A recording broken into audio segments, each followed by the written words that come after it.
in this section, we will talk about how to fetch data from the network and how to display it in your application. As a sample project, we're going to use the astronomy picture of the day from the NASA webpage.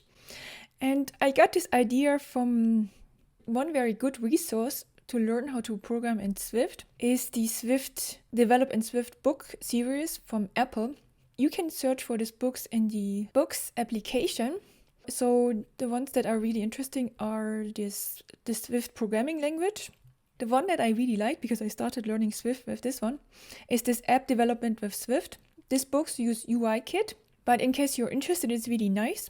And one of the chapters talks about working with the web, and they introduced this API to me. So I thought this would be also really cool if you can try to see how to do the same thing in SwiftUI. So by the end of this section, you will have a working application which fetches the picture of the day and displays the image with a description. You can also here switch the date to, let's say I'm trying for yesterday.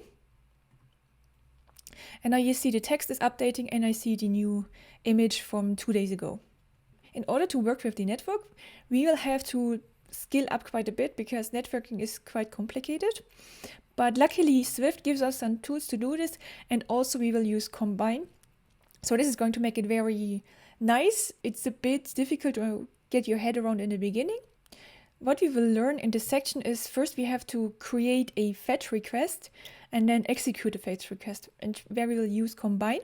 Then we have to deal with the data that we are receiving from our network request, and we have to make it compatible with Swift. So in this case, we will work with JSON and Codable. Then I have to go introducing you multithreading, or how not to freeze your app. Once we have a data, we then will place it on our UI to put the title and description on the UI. We will also fetch the image and show the picture of the day. In the second part, we will talk how to dynamically fetch data. So for example, when I press the switch button, if somebody changes the date, I need to here create another fetch request and then display this information. In the second variation, your application then shows a list of pictures of the day, and the user can just scroll through this list and select one of these pictures of the day to see the picture itself. In this case, we need to make sure that when we scroll, we need to fetch more data. So there's a lot of things to do in this section, but I promise you it's going to be worth it for your pictures. Let's start by making a new project. So I'm going in my Xcode new project. And this is a single view application. And I'm naming this Astro Pic.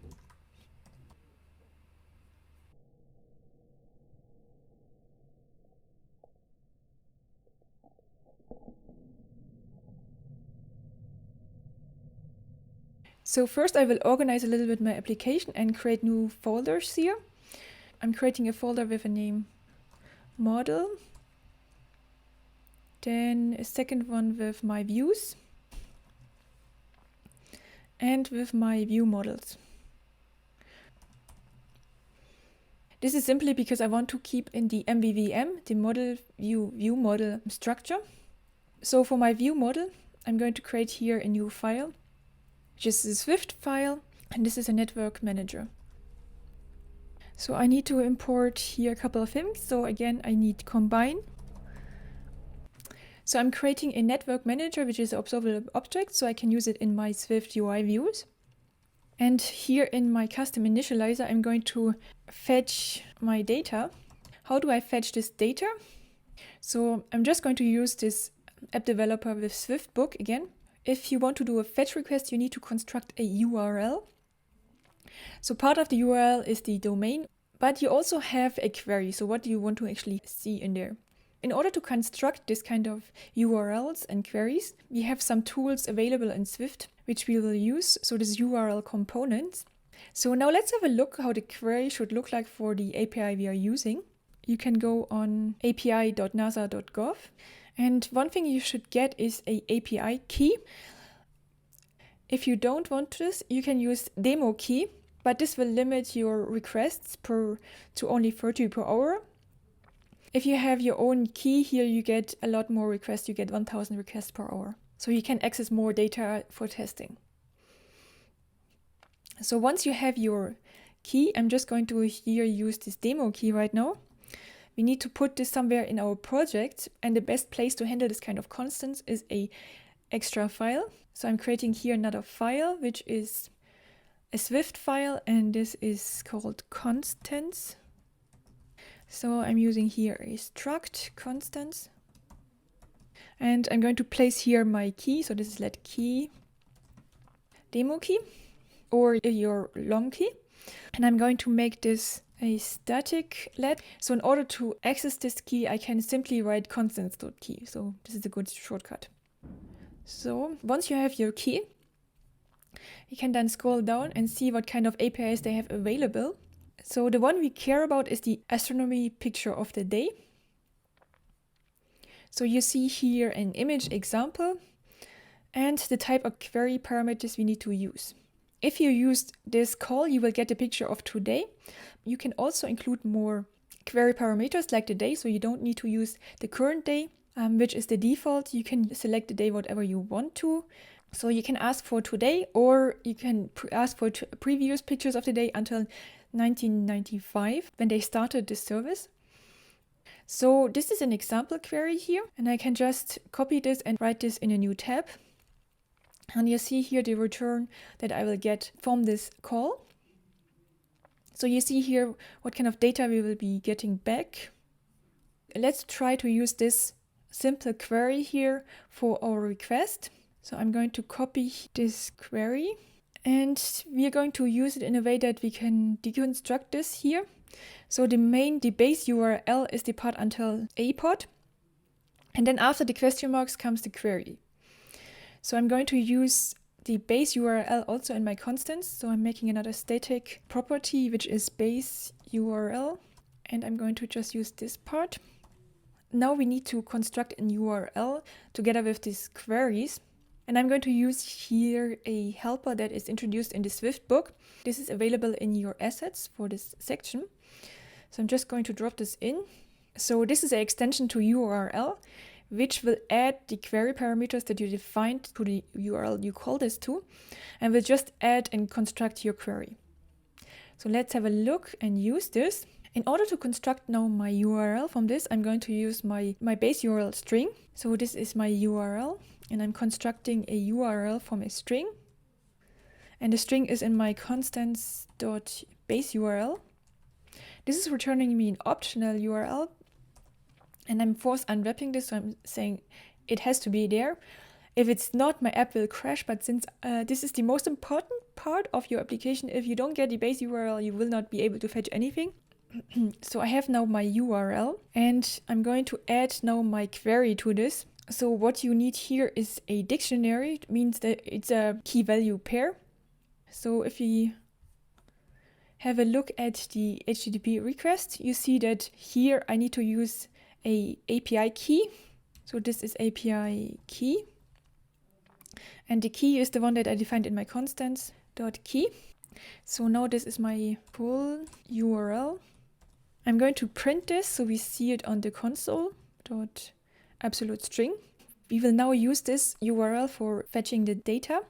I'm going to use some of the built-in functions that help us do these fetch requests. And one of the most important one is URLSession.shared. And now you have here a couple of possibilities to create a fetch request. The one we are looking for is the ones with the data task publisher, because we want to make this work with Combine. So you can use here a URL or URL request, but we created a URL, so we use this one, and we give it our full URL. One good operator to use now with this publisher stream is sync with receive completion. This gives us two different closures here. And the first one, it gives us a completion. So we can check what the completion status is of this fetch request. So I'm using here a switch case statement to see what kind of cases we have. So we have a finished. In case it's finished, I'm going to print here fetch complete finished. And we also have a case with a failure. So we receive here a URLSession failure. So this is a let failure. So I'm going to print here fetch complete with failure. And I'm going to print here the failure status. So failure dot localized description. So now let's have a look at the received value, because this is where we get actually our fetch data back. So we get two different ones back. One is the data and the other one is the response. So in the response, you get information about, for example, the URL that you used for this fetch. I do care about my data, but right now it's not in a readable format. So if let description is a string, and we are using here a data with an encoding, so we are giving it our data and we are using .utfh encoding style. This gives us easy access of the information that we just fetched. And now I can just print my description, fetched new data, and I'm going to here print my description. We see now here one warning which says results of call to sync is unused. This is a good hint because we forgot to store our subscription here. If I don't do anything, my init is called. I start here to create my URLSession request, but as soon as I leave my init, I lose my subscription and I will never receive anything. To store our subscription, we need to create a property here outside of my init, which is a private var subscriptions. And this is a set of any cancellables. And we start with an empty one. And the reason why it's any cancelable is because during the dinit, so when this network manager leaves the heap, all of this any cancelable subscription will be automatically for you canceled. So you don't need to take care of this. So I created my URLSession. I handled my return values, and now I'm going to just store them in my subscription. So the next thing that I want to do is I want to actually use this in one of my views. So in my view folder, I'm creating here a new file, which is a pic of today view. I'm going to use my network manager as an observed object, var manager, and I'm initializing this with a network manager. So in my content view, I'm going to use this as my main body view. So this is the pic of today view. Now I can run this, and like this I can see the print statements when my network manager is initialized. We didn't update the UI, so we don't see anything amazing. But in my console I see all the information. So the first thing I printed here is the URL, and we have now this URL with our demo key. Then in my sync I have two cases that are called, one that gives me the received data. So this is the first print statement which gives me the fetch data, and this is our JSON data. This is the same that we saw in our browser. And then we also get this completion handler here. And it tells us that our fetch was completed successfully and we didn't get any errors. So the next question is, how do I convert this text here that I printed in my console to something that I can use with my SwiftUI project? In order to see this JSON file here in a formatted way, I can use one of the online JSON parser tools. So I can just copy paste here my JSON file, and then it gives me my JSON file in a formatted way. So I can see that here, okay, copyright to this person, this is the date, this is the explanation, this is the high definition URL that I can use to fetch the image, the media type, the title, and the URL of the low resolution image. So this kind of structure I also would like to have in my project. We are going to make a model that models this structure here in a Swift way.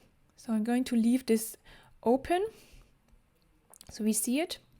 I can now go in my model folder and create here a new model. So this is a new file. This has to be a Swift file, and I'm calling this photo info. So this is a struct which is called photo info, and it's supposed to reflect all the properties I see in my JSON file that I want to have. I don't need to take all of them. So I would like to have here the title. This is a string type. I would like to have a description. This is a string. I also want to have here the URL. So this is the URL you see here for the image. Also going to use the copyright This is a string optional. And I can also use here the date string. This API only gives me sometimes a copyright. This is why I made the copyright here optional, because in this case I just have a null person. For the other properties, I'm sure that I always get them. In order now to map this JSON to my Swift struct, I can use a protocol which is Codable. So the Codable protocol consists actually of an encodable and decodable protocol. So these protocols define a set of rules that help convert different data types to each other. So in order to fulfill these codables, we have to make sure that our names match. When the data is converted, the API is going to look for the same keys. So it expects now a property in your JSON with the name title, description, URL, copyright, and date.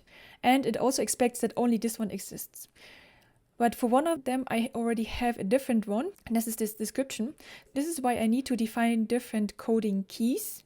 So the Codable protocol knows to handle it differently. So in order to tell it that to use different keys, I have to define here a enum, which is coding keys, string, and this is coding keys. My coding keys now have to give back a raw value, which is a string. So it knows which string it has to look for in the JSON file. And the other one is coding keys. So this tells it that these are the keys that I want to use. In my enum, I have to go through all my properties. So the first one is title. And I'm telling it to look in the JSON file for the title. I need to, since I defined this, I need to do this for all of them. So case description. And in this case, it's supposed to look for the explanation. Case URL.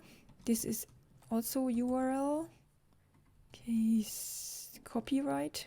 This is copyright. So this is the same one here. And then the last one is the date, which I did not change. So this is again the date. So now I have taken care of the fact that I do use different names of my properties here than in the JSON file keys. But since I don't use all of them, I have to create a initializer. So I need to create my own initializer to ignore some of the JSON properties here.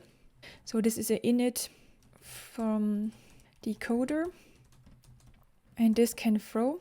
This decoding can fail. That's why it can throw an error here. My Codable protocol will call this initializer in order to convert my JSON into my Swift struct here. The first thing is I need to access my JSON data, and I can access it in the decoder.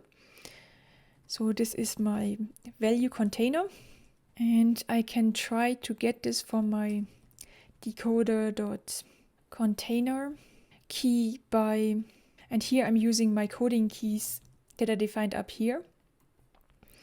I need to put here .self to tell it to use this type here. So now that I have my container to access my JSON data, I need to set my properties here of my photo info. I'm going to set my self.title, and I'm now grabbing from my container the title value. So I'm trying, because this is also throwing value container.decode. And now I have to tell it which type to use. My title is a string. This is going to be a string type. And here I need to tell it which coding key to use. This is my coding keys.title. So I have to do this for my other 4 properties here. So self.description. Try to get this from my value containers and decode a string type .string.self with the coding key .description. Self.url. Try to get this from my value container. Decode. This is a URL for coding key .url. Self.copyright. Try question mark. So this container might not be able to get anything because there's nothing. So I'm using here a try question mark to return a optional in this case. So I'm decoding a string type for my coding key .copyright. And the last one is my date, and I'm trying to get this from my value containers, and I'm decoding a string type with the coding key date. So with this, I have now given instruction on how to convert this JSON file to my custom photo info here. So I can save this. We will now use this photo info struct in our network manager. So I go in my network manager. So I'm going to comment out my sync. The return value of this publisher now will be a data and a response, but I only want the data. So I map this here and tell it to only use my data. And now I want to decode this. And we have a operator which is decode. So here I have to tell it which type to use, and this is our photo info.self. And the kind of decoder, since I know what I get is a JSON file, I'm using here a JSON decoder. So now this is giving me a photo info type. If you're not sure what you're getting, you can just use here a let results. So I'm just storing my result in a property. I can option click on my results and you see here the whole type. So this kind of nested types is common when you use this publisher streams, and sometimes it makes it difficult to see. But you see here there is a photo info inside. So one thing that can happen is this can throw an error, and we can use a catch operator. And this catch operator allows us to exchange the error for something else. So we need to place another publisher. And so what I will do is I just want to publish some empty photo info thingy. So I'm going to use here a just publisher to publish a photo info. I only have one way to create a photo info, so I'm just going to go back in my photo info to create another initializer here. So init, and now I have to define some of my properties. So description, and I'm just going to put in here empty strings, self.title. So this is really just an initializer for testing. For the URL, I actually don't want to have one, so I'm going to change here the type to an optional URL. So when doing this initializer, it will be automatically nil.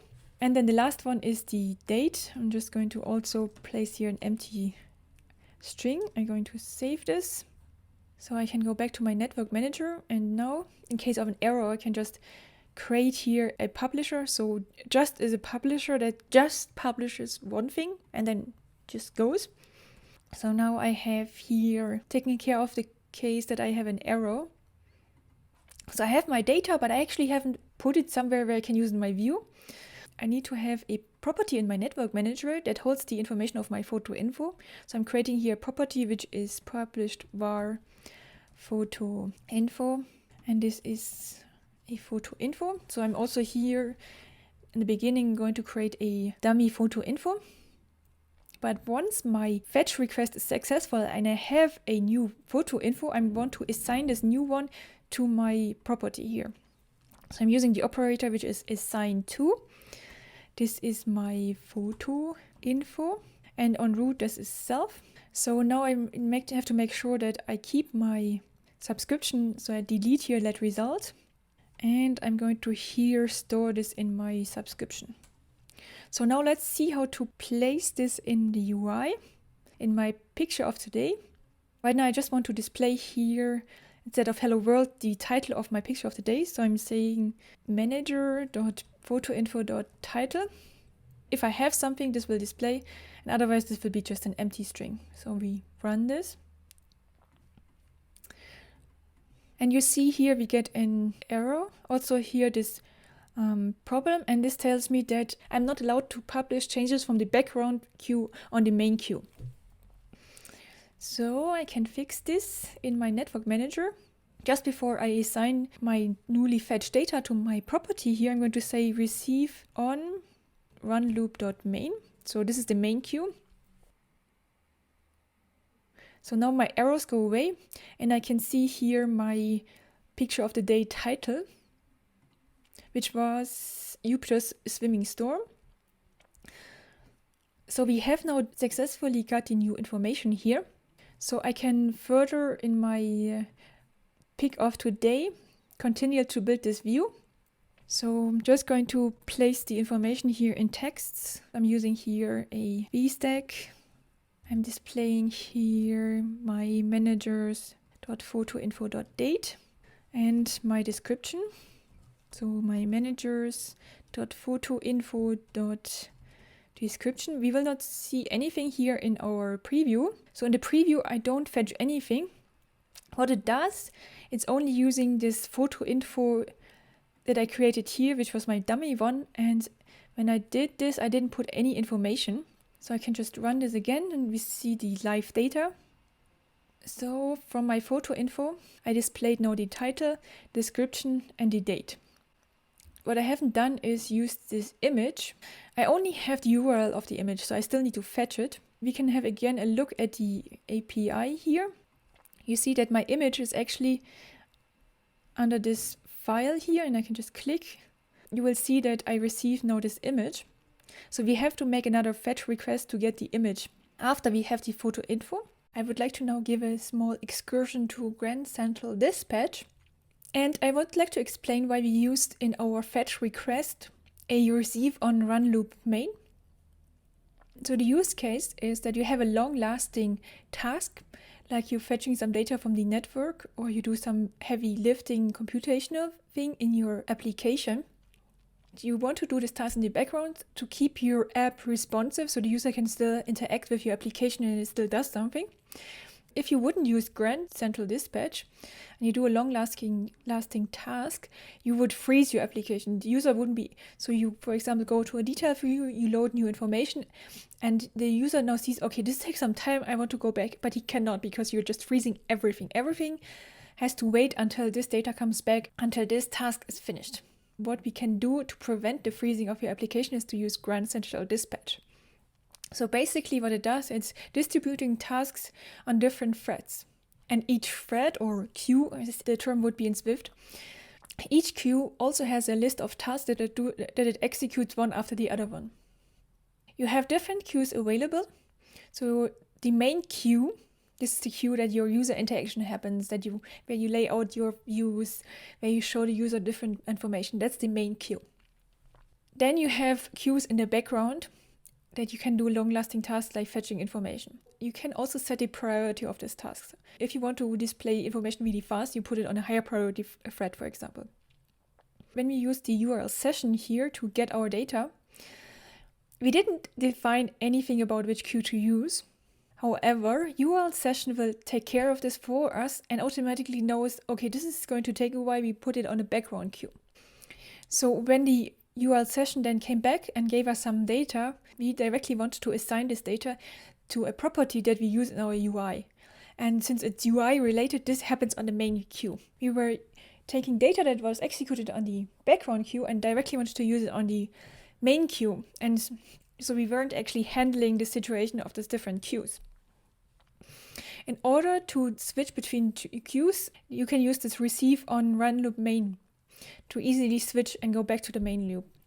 So the only thing we had to do to make sure our application doesn't freeze is to put in here receive on run loop main. In order to explain Grand Central Dispatch a little bit better, we're going to also have a look at a metaphor, and we are going to look at the coffee shop. It's time for coffee. So imagine, not like here in the image, you go in a coffee shop and there's only one waiter. So this guy has to do everything. He's doing one task after the other. So the first thing is he's taking your order. Then he's going to get a cup, grind the coffee, cook the coffee, put it in a cup, put some milk, and then give it to you. So this is one thread, so to say, or one queue of execution. And once he's finished, only then he can go to the next customer, to the next user or user interaction in this case for us. If you would have now the situation in the coffee shop that we have multiple people working there, which means multiple threads or queues to work on, you have one thread, which is the main thread. This is the person that handles the main user interaction. So he's taking the orders. From there, he distributes then the task to the other queues, the other people working there. They can then execute on different queues. So our users, our customers can interact much, much faster and don't have to wait in order to be in line. And then they can do different things until their data arrives or their coffee arrives, and then they can pick it up and see it. So for the coffee shop, this would be a much better user experience where they don't have to wait in line so much.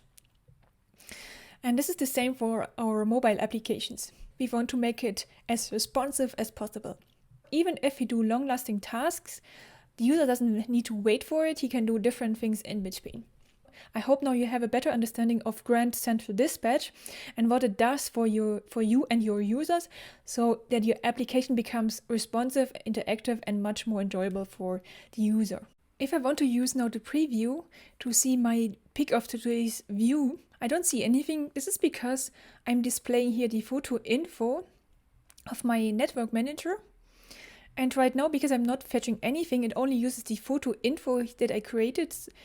And when I created this, I used the initializer, which basically sets all my strings empty. So what I need to do, I want to create a photo info dummy that I can use for my preview. So we're going to now here add a function, which is create default. And I'm going to create here a photo info. And I'm going to make this function static so I can use it on the class. So now here I'm going to create a var photo info. This is a photo info. And I'm returning this in my function call. And now I can here populate my information. So I'm going to set the title to some dummy values. So I'm just using values from today. So I'm going to go in my browser again and I'm just going to use here these values. You could just use anything that you wanted.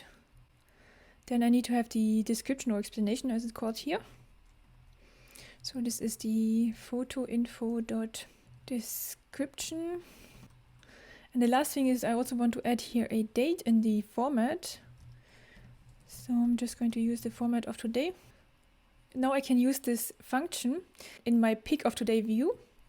So in my preview, when I just say create me a view here, it will automatically generate me this network manager, but I want to modify my network manager. So I'm going to create my view. So this is view is equal to, now I want to change my views network manager dot pick of the day. And I'm going to put this one to photo info dot create default. And now I'm going to return my newly changed view. So now I have created some dummy data and placed it in my view. Organizing your code in a way that you can easily place some dummy data in your previews is quite helpful, but you cannot always do it so easily. One thing that is now missing is the image, which we didn't fetch. So when we had this network request, you also receive a URL which gives you the image. So if I copy and use this URL here, paste in another tab, this is actually the picture of the day that I want to see. So we have to create now a next network request to access this image. And I'm going to here download this image directly so I can place it in my project as a test image. So I'm going to save image to downloads. Then in my asset catalog, I'm going to drop this image. So I'm going to name this preview image. In my network manager, I would need to now make another network request when I have a photo info with a URL. The second property that I want to place here is a image property, which is a UI image, which it doesn't give me right now because this does not exist with the current frameworks that I'm importing. So I'm now importing SwiftUI. Now I can use UI image. UI means it's the old way of UI kit to create an image. Because it has been so handy, they kept on using it. I'm using this because it's easier to handle and also to convert the data that I get back for my fetch request into a UI image. So this property is an image, it's a UI image, it's optional, because I don't have one in the beginning. So I save this. So in my pick of today view, I also want to access this image then here and display it. So in here I would say if my manager's image is not nil, so if I have an image, then I want to display it. We can create an image from a UI image. And this is my managers.image. And I know because I know I have it, I can force unwrap it here. I'm going to resize this and just directly make it scale to fit. So in my preview, I don't see it because now I also have to add it here. So I can tell my view.manager.image. So I need to place here a UI image. So I have to create a UI image. And here I'm going to use the name that I played. So here I'm going to use this image. So now you see I have placed enough information in my manager to help me work with the preview. And in this case, I can now nicely format this. So I'm going to add a alignment to my VStack. I'm changing the alignment of my VStack to leading, larger spacing. And I also want to have some padding, but only around my text down here. And since this text might be longer than my view, I want to put it in a scroll view. So I'm putting all of these in a scroll view with another VStack. So now I can put all my content in there, and I'm adding a padding. So if I run it, it will actually try to fetch something. So the last thing I want to just change some of the fonts. So my date, I'm going to use a title font, and for my title I'm going to use a headline. With this, we have now successfully placed some dummy data in our view, so we can work with it directly here, even though we actually work in the end with data that we fetch from the network. So the next thing that I want to do is I want to fetch these images and place it on my image property here. I do have the URL for this image stored in my photo info. So what I'm going to do is I'm going to subscribe to any changes of my photo info. And only if I have an updated photo info, it means I have a new URL that I can fetch an image from. So I'm going to subscribe to my photo info. I only want to continue in my actions here if my URL is not nil. So I'm going to filter and say only continue if my photo info's URL is not nil. So I'm going to format this a little bit nicer. You see all the steps that we do in between. Next, I want to change the URL in my photo info, which is a string, to a actual URL. So I'm going to use map to change this to a different one. So I'm using map transform. So this is my photo info. And I'm going to return here in this closure a URL. So I'm going to return here my photo info's URL. And since I already made sure this is not nil, I can force unwrap it here. I do have now a URL and I need to create another fetch request. And we used before this URLSession publisher here. So basically what we now need to do is we need to include another publisher in our publishers flow. And in order to create a publisher of publishers, we can use the flat map. So you see here it expects a publisher in return. So I have now here my URL. And here I'm doing the same. I'm using URLSession.shared.data task publisher for URL. I'm going to only use the data part. I don't care about the response at this point. And I'm going to replace an error with an empty image. So I'm catching the error. This is error in. And I'm returning here another publisher. And we're using a just, which only publishes one thing. And I'm doing this, giving here a empty data. So now after this flat map, I'm going to have a publisher that has a data.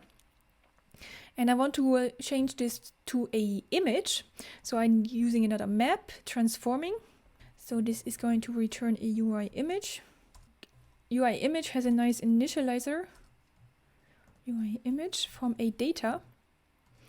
So I can just give it here my data. And this is actually an optional. So I'm going to tell it that this is an optional here. Now my publisher stream has a UI image which I want to assign to my image here.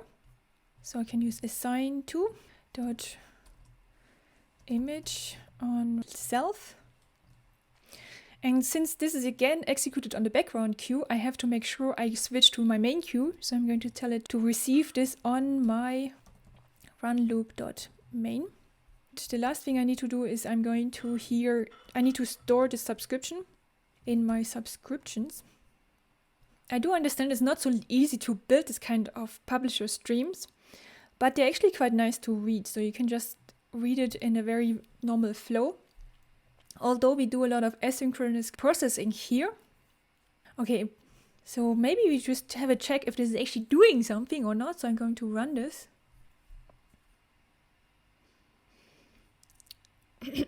So since I use now my own API key, is much faster.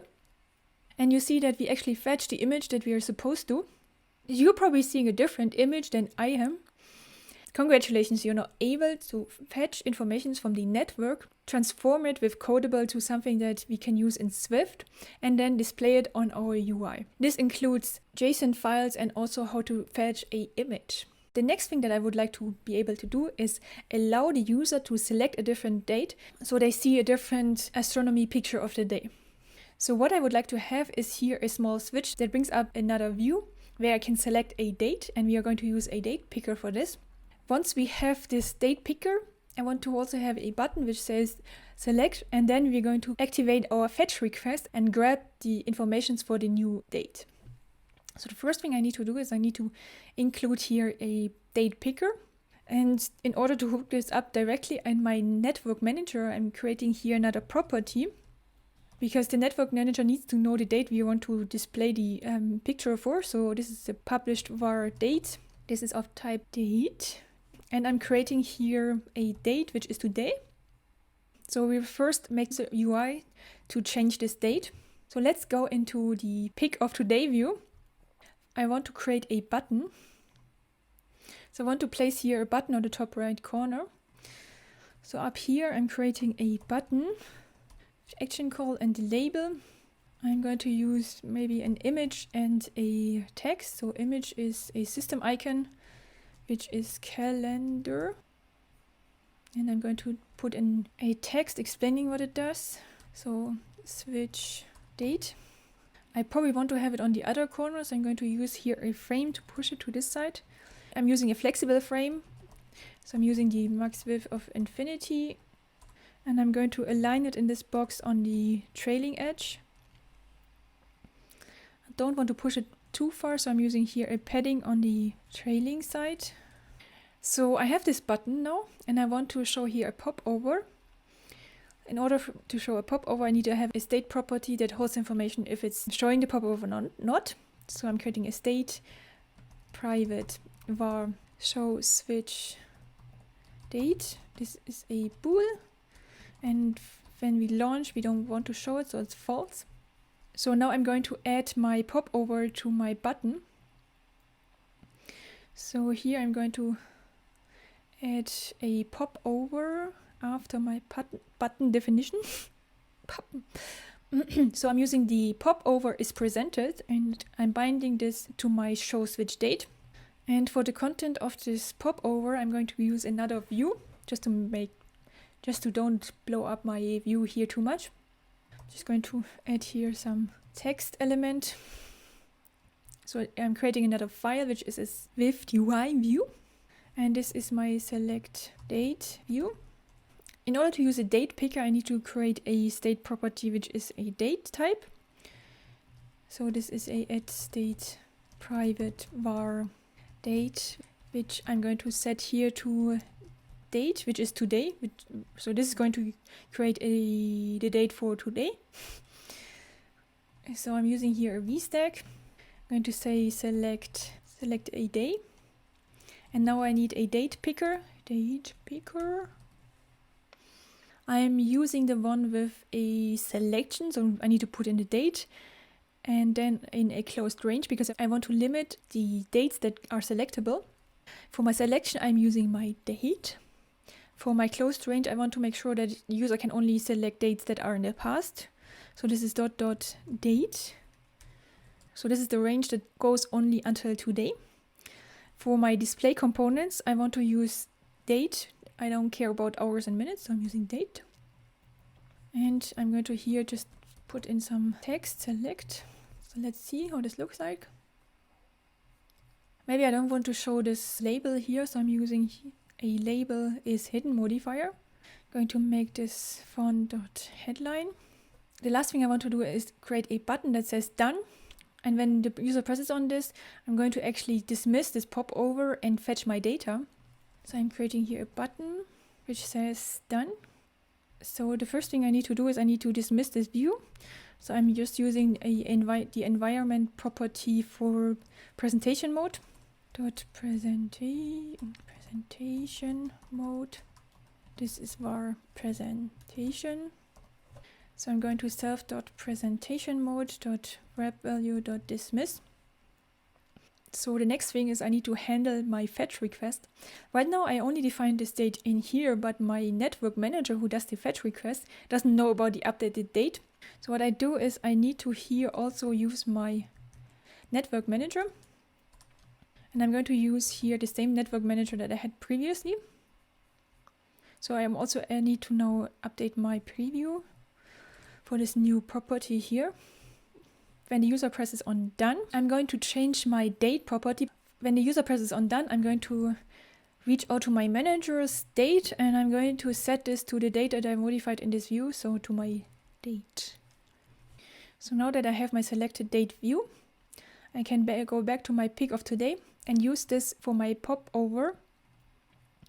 So when the user presses on my calendar button here, I'm going to show him my selected date view, select date view. And this needs to get the instance of my network manager. So when the user presses on this button, I need to also change my show switch date property to toggle, so we see this popover. So now I can run this. I want to now switch my day. I press this button. I see my popover. I can here select a day. Because I limited the range, I cannot select any dates in the future, so this is why it always goes back. And then I press on done, and it updates my date in my network manager. So we updated the UI now to handle this new interaction, but we need to do the network request now, so I go to my network manager. So in my network manager, I did here create a request for today. So in order to do the request for another day, I need to change my query parameters. I'm not placing this in my init. I'm going to place this code in another function. I'm going to call this function create URL for date. And here I'm going to return a URL. In order to construct this with a different date, I need to here include another parameter with this format. So I would need to add here another dictionary key for date and use here another day. So for example, and I also have to fulfill this kind of format for my date here. We need to reformat our date type here. So I'm using a date formatter, and we need to set the formatter's date format to a custom one. And for the date format, I have to fulfill the same type as they give in the description. I have to first give here the year, and the way we signify this in Swift is with JJJ. Then we need to do month, so this is 2 capital M's. And then the days, which is 2 D's. Now I have my date formatter, and I can use this to format my date. So this is my date string. So I'm going to tell the formatter to make a string from a date. And this is my date. When I create my URL query, I'm using, instead of here this hard-coded date, a date string. The last thing I need to do is I need to return a URL, which is my full URL. Return full URL. The second thing that I want, so what I will do is I will subscribe to any changes of my date here. Once I receive a new date, I'm going to go and fetch a new photo info. So I start my publisher stream by subscribing to date.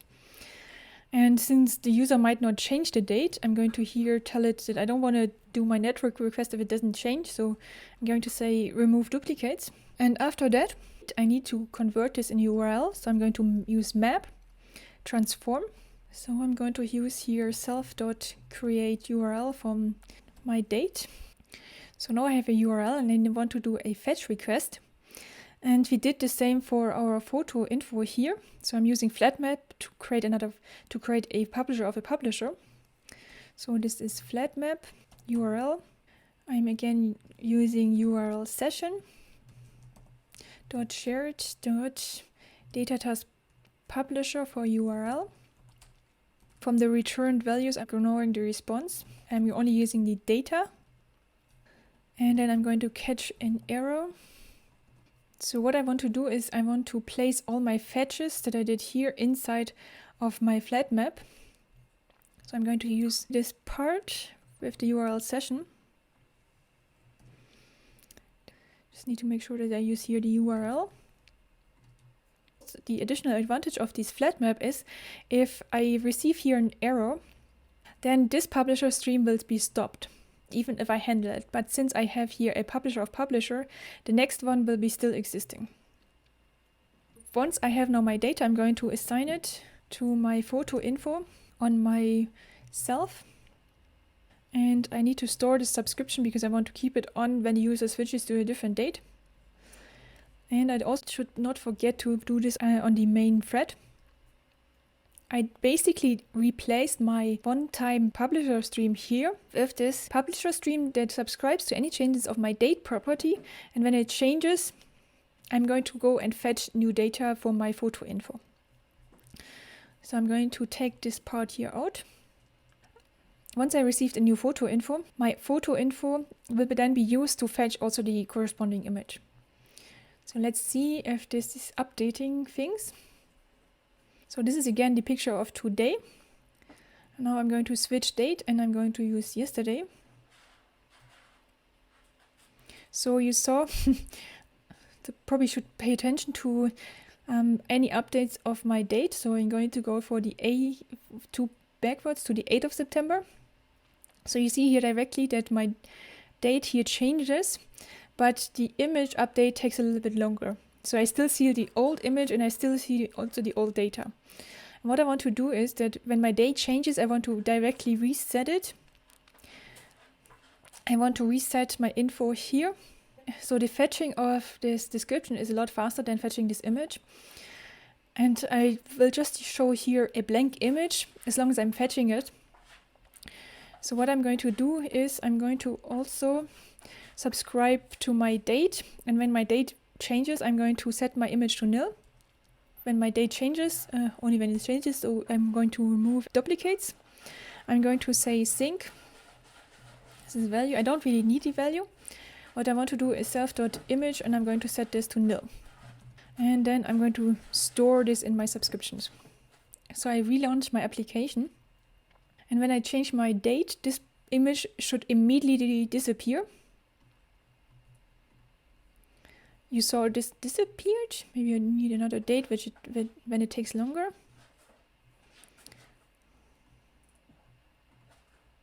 So you see it's not there and then after some time it appears. So in order to make it a little bit nicer for the UI, I'm going to place here a dummy image or a loading state, so to say. And I probably should also format this a little bit nicer. So in my pick of the day view, I'm going to change this alignment to center. So this is in the middle. And if I don't have an image here, I'm going to show just a gray box. If I don't have anything, I'm displaying a rectangle. I'm going to fill this with a light gray color, but light gray. I'm going to set a frame height of 400. So now if I switch my date, you see this gray box before. This is not fast enough. So you see the gray box, and then you see the actual image appearing. One way to improve this, to show the user that I'm actually doing something, is to animate this gray box with a gradient. So now I have created here a loading animation. If you want to, you can do that as an exercise for yourself. So I'm just going to show you what it does. I'm using here radial gradient that animates by changing the start radius. So this automatically starts animating during on appear. So I'm going to use my loading animation box now. If you want to, I provided this file in the assets of this section. So in my pick of the day view for my loading state, I'm going to use this view now. I'm going to use here a fixed frame to make it not too big. So I'm going to run this. So you saw it already during the loading, so this is nice. So I'm going to change it, let's see. And then it appears. I do like my animation, but probably I could make it a little bit more gray. So you can change the loading animation box by changing the brightness and making it lighter. So I'm going to just increase all of them a little bit. Probably even the last one more. And the other thing, maybe I can just add some padding around this and making it a little bit smaller. So this is the same, so we didn't do much.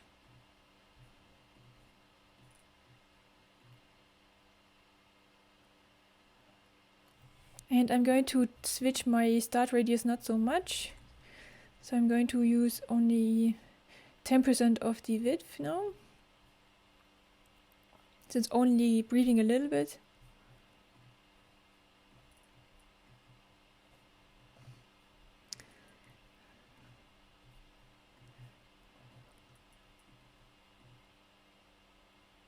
Yeah, I think this is better. It's not too dominant. You can fine-tune this animation even more. So as you see, we were now able to dynamically fetch different information depending on what the user chooses to see. And this kind of loading state helps to make the user aware that, okay, we are doing something, we are fetching something for you, just wait a second. So we have now a very nice application that shows you the astronomy pictures of the day for different days. And this application, when it launches, will show you the picture of the day for today.